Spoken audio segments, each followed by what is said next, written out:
ക്ഷമ പറയാൻ വളരെ എളുപ്പം, എന്നാൽ പ്രാക്ടീസ് ചെയ്യാൻ വളരെ ബുദ്ധിമുട്ടുള്ള ഒരു കാര്യമാണെന്ന് എല്ലാവർക്കും അറിയാം.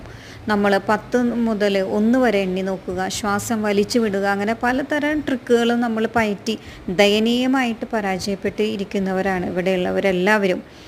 എന്നാൽ ക്ഷമയെന്ന് പറയുമ്പോൾ ഒരുപാട് നമുക്ക് ഹീലിംഗ് ടെക്നിക്സൊക്കെ ഉപയോഗിച്ച്, മൈൻഡിൻ്റെ ടെക്നിക്സൊക്കെ ഉപയോഗിച്ച് നമുക്ക് ഒരുപാട് നമുക്ക് നേടിയെടുക്കാൻ പറ്റും. പക്ഷെ പ്രാക്ടിക്കലി പറഞ്ഞു കഴിഞ്ഞാൽ ഒരു കൊച്ചു കുഞ്ഞിനെ 365 ദിവസവും 24 മണിക്കൂറും നോക്കുന്നത്ര ഒരു ക്ഷമയുള്ളൊരു കാര്യം വേറെ ഉണ്ടാവില്ല. കാരണം ഫുൾ ടൈം ഒരു കുട്ടീനെ നോക്കിയാലാണ് അതിൻ്റെ ബുദ്ധിമുട്ടറിയുള്ളൂ. ഇടയ്ക്ക് വന്ന് കളിപ്പിച്ച് പോണ പോലെയല്ല. ഫുൾ ടൈം നോക്കുമ്പോഴാണ് നമുക്കതിൻ്റെ വാശി, നമ്മൾ തന്നെ നോക്കുമ്പോൾ നമ്മുടെ കാര്യങ്ങൾ ചെയ്യാൻ പറ്റാണ്ടാവുമ്പോൾ അതിൻ്റെ വാശിയുടെ കൂടെ നമ്മളും കൂടി കൂടുമ്പോഴാണ് നമുക്ക് ക്ഷമ എന്താണെന്നുള്ളത് ശരിക്കും മനസ്സിലാവുക. പ്രാക്ടീസ് ചെയ്യുക.